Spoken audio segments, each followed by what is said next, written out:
Okay, that was a terrible loss and a terrible decision by the head coach. I don't usually agree with the angry, irrational Twitter crowd, but last night was definitely one of the nights where I did. Let's talk about it. Welcome to the podcast. I'm your host, RJ Carbone. You are listening to BD4, where there's no better way to get your Yankees and Knicks analysis. We also do MMA. Yanks every series, Knicks every game, MMA on occasion. Let's get to it. Anthony for three. Bang! That one goes down, and the game is tied. I'd like to take this chance to apologize to absolutely nobody. The Yankees are champions of baseball. Shaking and baking right here on the neophyte. U.S. trying to close the show. She was doing a great job of feeding. It's over.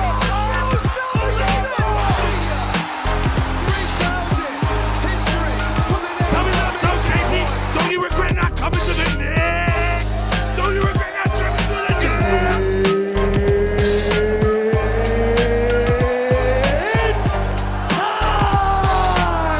Game over. World Series over. Yankees win. The Yankees win.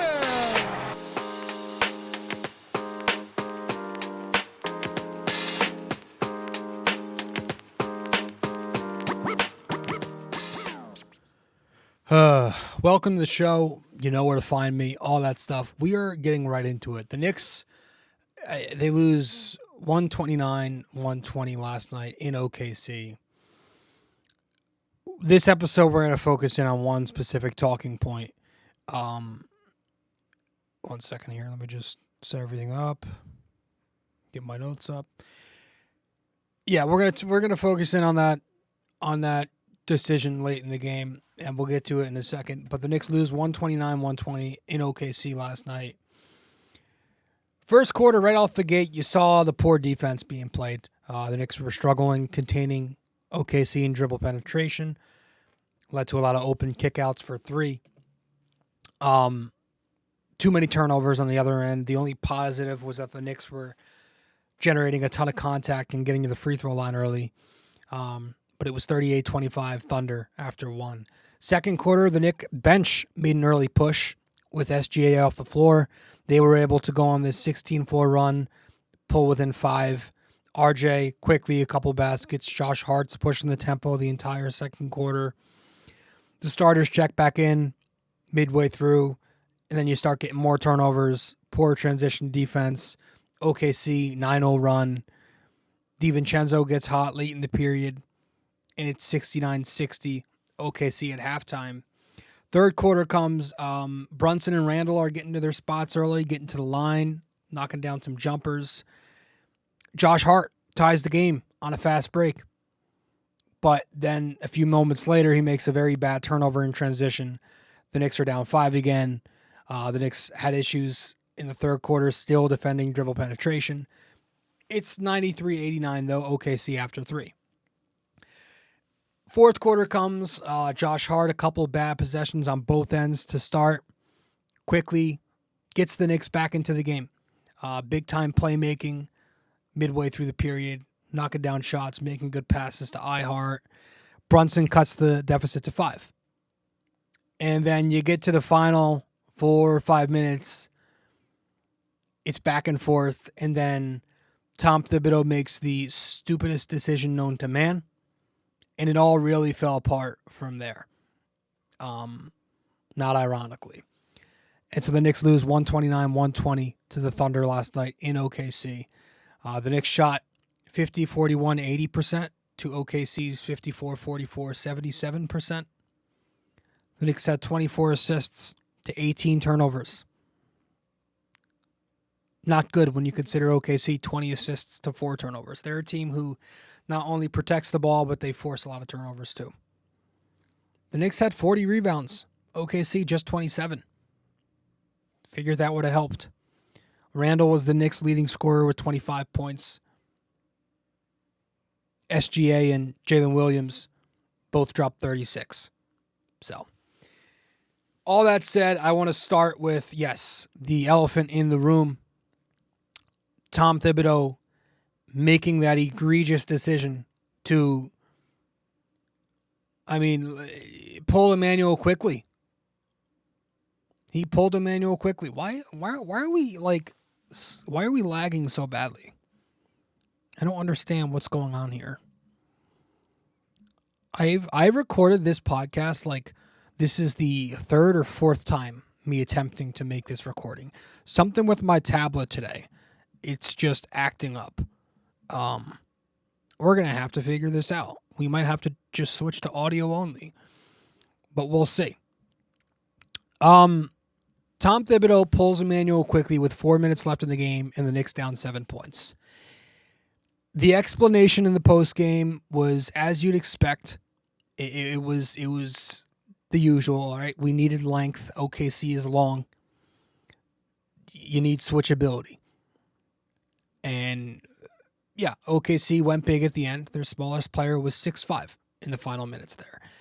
Specifically, Thibs probably saw the possession where Quickley was bullied by Jalen Williams to the basket, and Williams eventually shot over him. And I want to preface this by saying this is all a recurring issue because Emmanuel Quickley is too good for his role, right? He's a sixth man with starter upside, but he plays behind a guy who is their best player, who is the Knicks' savior, right? The Knicks' savior is a 6-foot guard on a good day who is so important to them that he has to play 35, 40 minutes a night. That same important guard also happens to be the biggest weakness defensively out of all the guards in the rotation. And it's to a point where you have to hide him on certain players, which alters every other matchup on the floor. Everything in Thibs' rotation is based off that. Now, if the Knicks had a true wing who could knock down, catch, and shoot, take you off the dribble, had a decent bag, and was this guy who developed in year 5, then last night's decision is not a problem. But they don't have that. And what they have instead is this weird, clunky roster full of guards who have certain needs and capabilities. I mean, DiVincenzo had himself a hell of a game last night. 17 points, shot very efficiently, only got 21 minutes. That explains everything you need to know about the roster construction. And you're probably not winning this game quickly on the floor, off the floor, whatever. But to not be able to ride with the clearly better alternative so that you could at least have a better shot and see what happens, that is fucking painful.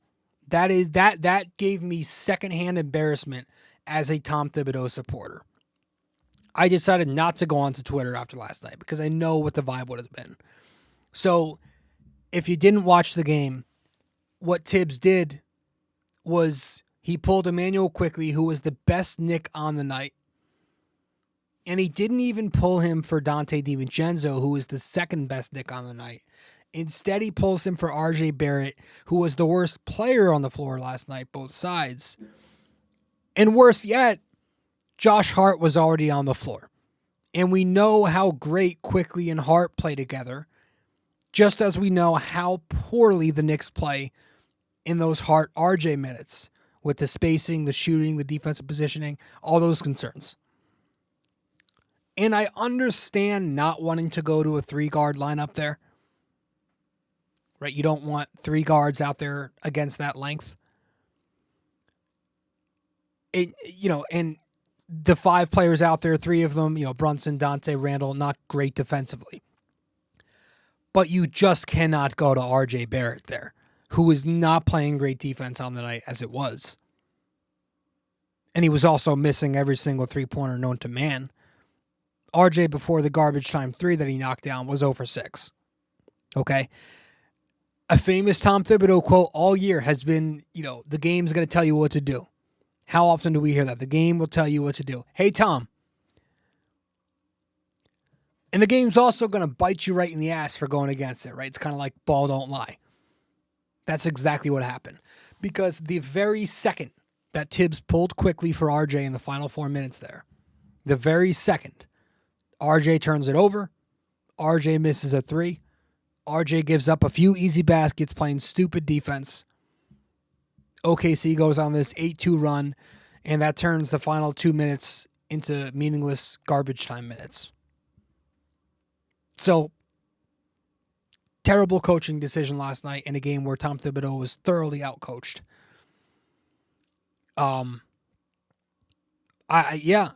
There's not much you can do to excuse that. There's nothing you can do to excuse that. I don't care about their switchability. I'd rather give up the pull-up 2 than the open 3. I don't see how this ends well for Quickley and the Knicks. Like, I don't... Quick's a good kid, man. But, my God, how much patience could one guy have? Like, the Knicks have shown us all of the signs, dating back to the offseason. Extending Josh Hart to make him untradeable. That's one guard. He's now playing 30 minutes a night. Making the DiVincenzo signing after losing a power forward. Okay? Not coming to an agreement before the extension deadline. My gosh. Now you're seeing Quickley play just 24 minutes a night, and he sometimes doesn't even close. It just doesn't seem like this is going to end with Quickley being a Knick for longer than a couple more months. And if it does, I don't see him in orange and blue next season. Which is why it's important to at least consider the DeJounte Murray thing. I think Quickley is the only piece that makes sense. You know, if you're getting DeJounte. Because other than Quickley, I'm not making a deal that makes the Knick guard rotation even smaller. And could risk Quickley's minutes dipping even further. Like, DeJounte is great. He's an all-star player, 20 points per game player. He can play on ball, off ball. He would mesh very well next to Brunson because of that. He's efficient. He's got a jump shot. He can slash, cut. He's explosive at the basket. And he also has upside to be able to defend smaller guards. And he's long. He's 6'5" with a wingspan.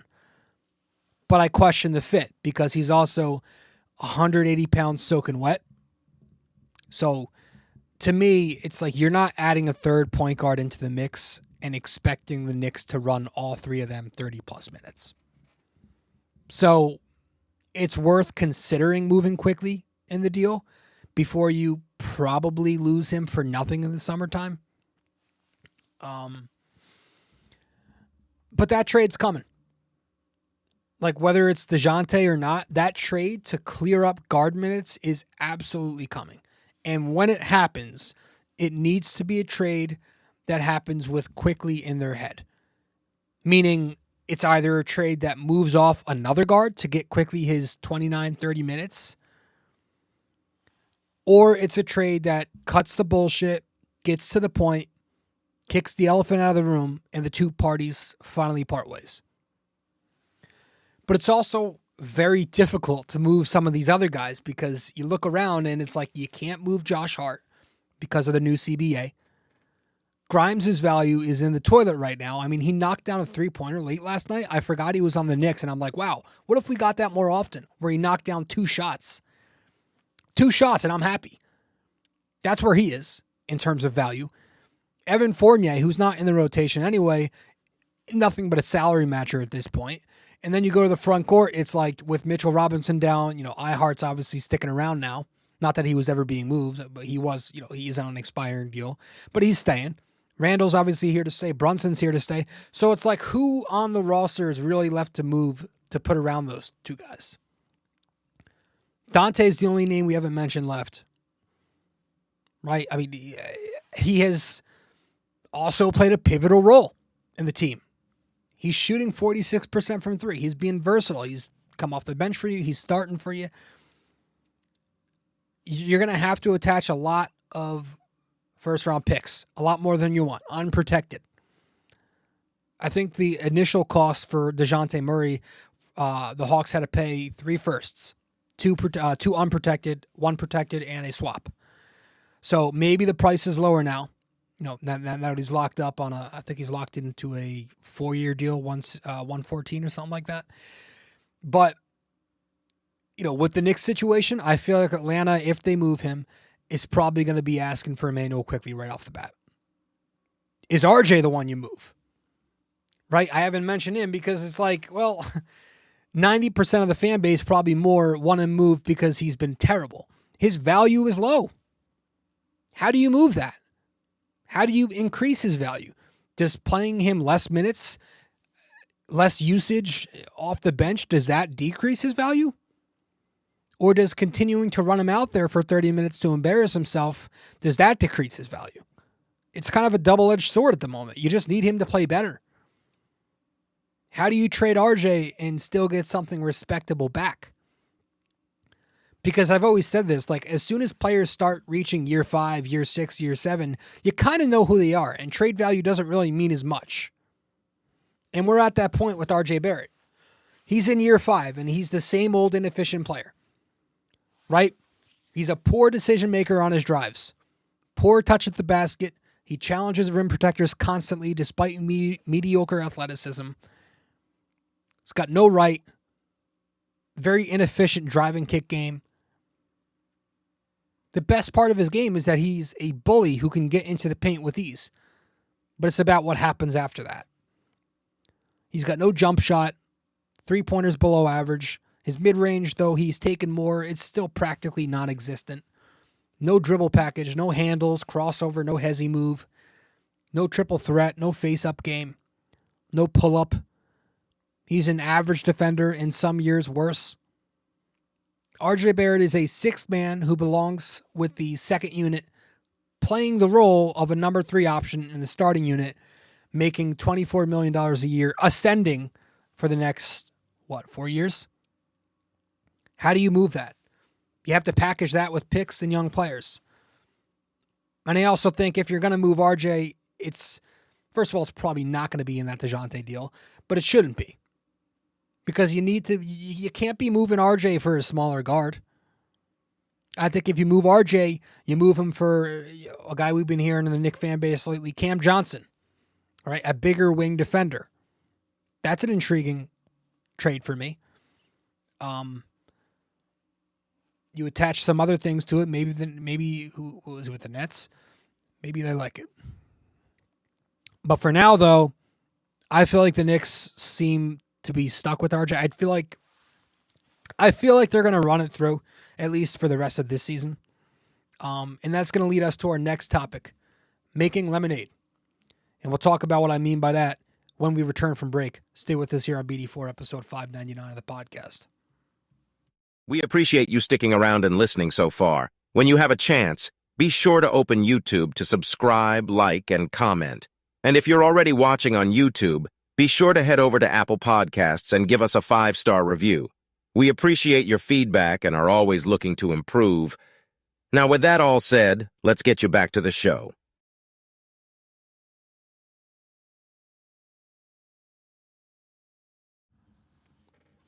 Welcome back to the show. I'm your host, RJ Carbone. Also on the whole DeJounte Murray thing, there's a whole thing with Leon and Clutch Sports and Rich Paul. We also have to remember that. But I want to talk about the starting lineup because they're here, and I don't think it's going to change soon, but that's what concerns me. Like, I don't know if this starting 5 is very sustainable. The defense is far too poor for the Knicks to rely on 125-plus points every night. I don't think that's a sustainable plan. I think their starting lineup is too small. There are too many poor defenders in one lineup. You got to hide Brunson. Does he have good moments? Yeah. The Knicks like to use him as a weak side low man where he rotates middle, draws a charge, grabs a rebound. He was doing that very aggressively last night, grabbing boards. He's very crafty on that end. But for the most part, Brunson gets picked on very often against these longer teams. And him being as small as he is doesn't help when he's closing out, getting shot over. And he's going to be out there 38 minutes a night with that to worry about. And obviously, I'm not saying he's an issue, but it's a concern when you put it all together with everybody else next to him. Because you got to worry about Julius Randle's engagement on that end, skipping rotations, not running back on defense after a turnover or getting his shot blocked, arguing with officials instead, dropping back in pick and roll. You got to worry about Dante DiVincenzo. Now, Dante, he fights his ass off. I love him. He provides good help defense.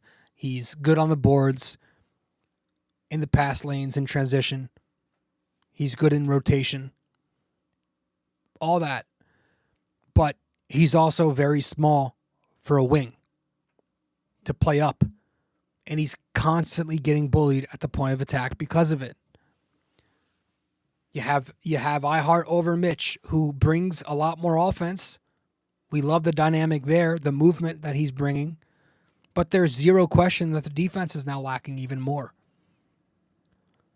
The Knicks have been really bad without Mitch in pick and roll. Like the key moments in last night's game, which really put the game away in my opinion, was early in the fourth quarter when they were burnt on like 3-4 consecutive 3-5 pick and rolls between Jalen Williams and Chet Holmgren. Right? The Knicks tried many different coverages on it. The first one, they tried switching the action. Taj was beat on the step back. The second one, Hart stayed home. Taj comes to double. Now Chet's left open and pick and pop. And then there was one when Taj stayed home. Hart was left defending Williams in one-on-one with no help, and he was beat off the dribble there. So, it's been a problem now. And OKC made absolute sure to hold Chet there in the third quarter so he could have Taj to exploit early fourth. So that's another instance of Thibs being outcoached last night. And I just, going back to the starting five, I know this is absolutely probably crazy to say. It's an avenue I probably shouldn't even go down because it's not happening. But I wish, in a fantasy world, that Thibs considered the death lineup with Brunson, Quickley, Hart, Randall, and iHeart. Because that makes the most sense. RJ would be where he deserves to be with the second unit. That's where he plays his best. Quickley would be where he deserves to be with the starters.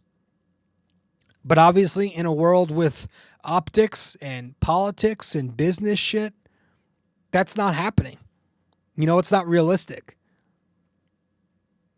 Because we have contracts, trade value, outside perspective that Leon and the Knicks think about. But it's the best lineup out there for the Knicks this year. It's been great for them. The eye test says so. The metrics support that. So if we want wins and better playoff seeding, and that's the only thing we're worried about, that's it. That's the lineup to go to.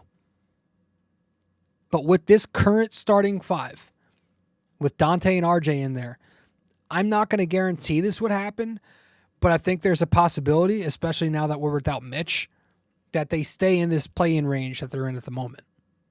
Because the Eastern Conference is better. While the Knicks have the same roster, minus Obi, minus Mitch, plus Dante. It's at this point, 45-ish wins could easily get you a number 7 seed, unfortunately. Maybe I'm wrong. Maybe there's enough basement dwellers left on the schedule for the Knicks to grab a top 6 at the end of the day. But I wouldn't be shocked, is what I'm saying. I wouldn't be too shocked. Also, this OKC team is they're a very good reminder of what I've been saying lately about the Knicks. How the Knicks aren't in this great spot just yet. I feel like OKC you can look at as in a great spot. They're a team who are young and trying to change things like the Knicks, but they're in a great spot. If somebody were to come up to you and ask you, hey, do you think the OKC Thunder can make the finals this year? You probably wouldn't say yes, but your answer would probably be something along the lines of, I don't know, maybe, you never know. They could. Whereas if you ask that same person, do you think the Knicks can make the finals? They'd probably be like, no, they have a ceiling. Right? Because the OKC Thunder, they have drafted excellent. Well, the Knicks have drafted solid. They've made that trade for their star already with the Clippers. They've got 2, maybe 3 guys with top 15 superstar upside. The Knicks don't have one, right? They don't have, Brunson's not that guy. I'm sorry. Randall's not that guy. Brunson's, I consider Brunson a star. But I still think he needs another guy next to him. Randall's not going to be a top 15 player. RJ's not going to be that. Nobody else is close. You have Brunson, who's a really good star player, but I still think you need a superstar next to him. Or a star just as equal. But I feel like the Thunder have that. They have guys with upside. So they're what I feel like Knicks fans after a 5-game win streak feel like the Knicks are. I feel like the Knicks are in a decent spot. I feel like OKC is in a great spot. So it's a little reminder to the Knicks fans and the Knicks that, like, you know, OKC set up really well with a ton of first-round picks in their future. The Knicks are set up well with a good amount of picks and assets. But, yeah, that's it, man. I don't want to go on too much longer. The Knicks lose, and, you know, the best players on the floor for the Knicks last night, we'll get to that right now. Dante in the starting lineup. Bing bang. You know, had a great game last night. 17 points, shot 60% from the field, 56 from 3. Great for him. He's now got 6 game balls on the year, 3 from the starting lineup, 3 off the bench. And then you go to the bench. We go to Emmanuel Quickley. Quickley last night had a good game, 22 points, shot 7 of 10, 4 of 5 from 3. He made all of his free throws. I love that a lot of Quickley's baskets last night were off of quick decisions and he wasn't over dribbling. You know, he was playing off ball a lot as the 2. It was just a lot of quick dribble shoot. It wasn't any of that Harden type shit that we've been seeing from him lately. So that was good. And he's been playing really good lately. Regardless. So I just wish he closed the game. But yeah, that's it. I think we're going to wrap this up when we return from break. Stay with us here on BD4, episode 599 of the podcast. Be right back. You can also find us on social media. If you'd like, you can follow BD4 on Facebook, and we're at BD4Pod on both Instagram and Twitter. We appreciate you helping us grow more and more every day. Let's get back to it.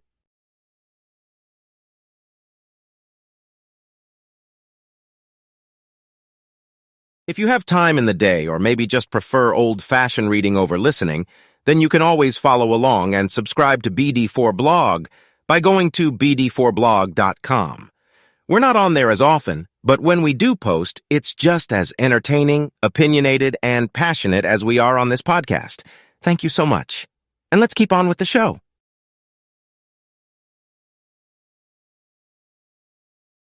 Studio 69 Productions is a podcast production agency created by Leo Rodriguez to allow content creators to market their podcast. It's an online platform that will market your podcast or any other project that you're working on. Get in touch with Leo Rodriguez from Studio 69 Productions. You can find Studio 69 Productions on Instagram at Studio 69NJ. Studio 69 Productions, where dreams are heard and born.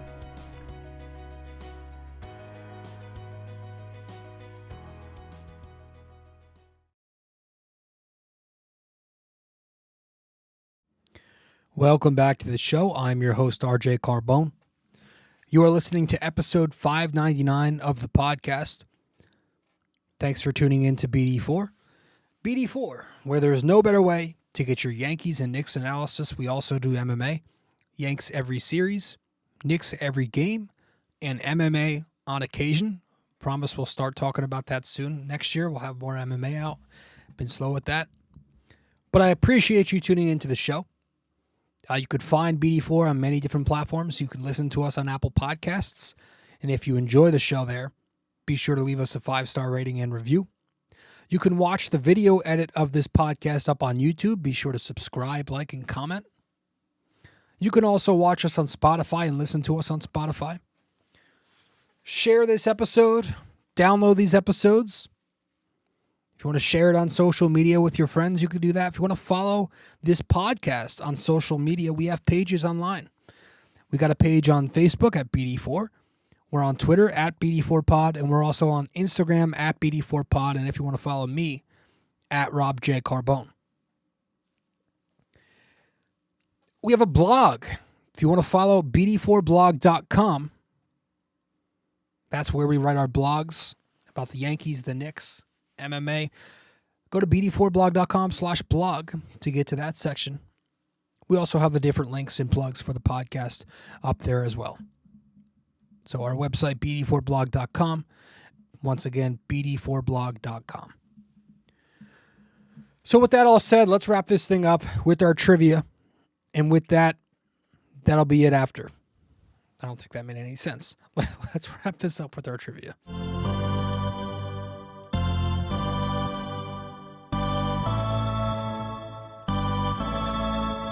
All right, so for this episode 599, our NYY-NYK-MMA question of the day is: Patrick Ewing leads the Knicks with 11 All-Star selections. Name the 4 players tied for second with 7.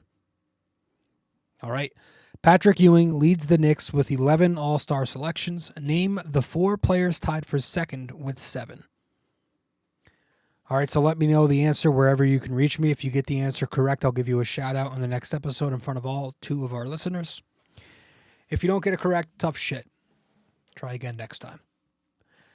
That's it. I appreciate you tuning into the show. Hey, tough loss. OKC was one of those teams that I said in last episode, it was the one game that I considered a swing game. I said either one could take it. I said I would like for the Knicks to finish the year going 2-1 on this road trip, and I still stand by that. I still think they can beat Orlando and Indiana. Indiana, I think, is overhyped. I think they're very overrated. They play zero defense, just as bad as their offense is good, which, that could be a problem for the Knicks in their defense, but I feel like the Knicks play good offense too. I feel like the Knicks can take them. Obviously, tomorrow night they have Orlando first, and these are 2 important games. They're 2 in-conference games, unlike the OKC game. So this is going to be important for the Knicks to get back into the playoff picture if you care about standings this early. But, winning is always what you want to do. So let's do it. Let's take care of Orlando. I feel like they're a team the Knicks have the ability to defeat. So that's it. We'll wrap it up here, episode 599 in the books. I'll see you in episode 600. Wow. I'll see you then. Thanks, and later. This episode was brought to you by Anchor. Hey there! If you stayed the entire way through, we thank you immensely for it. We hope you enjoyed this podcast and that you come back for the next episode real soon. Don't forget to like, subscribe, comment, download these episodes, and share them with your friends as well. BD4 is a 5-star podcast simply because of you, and we'd like to keep it that way. Have a wonderful day. Go Yankees, and go Knicks!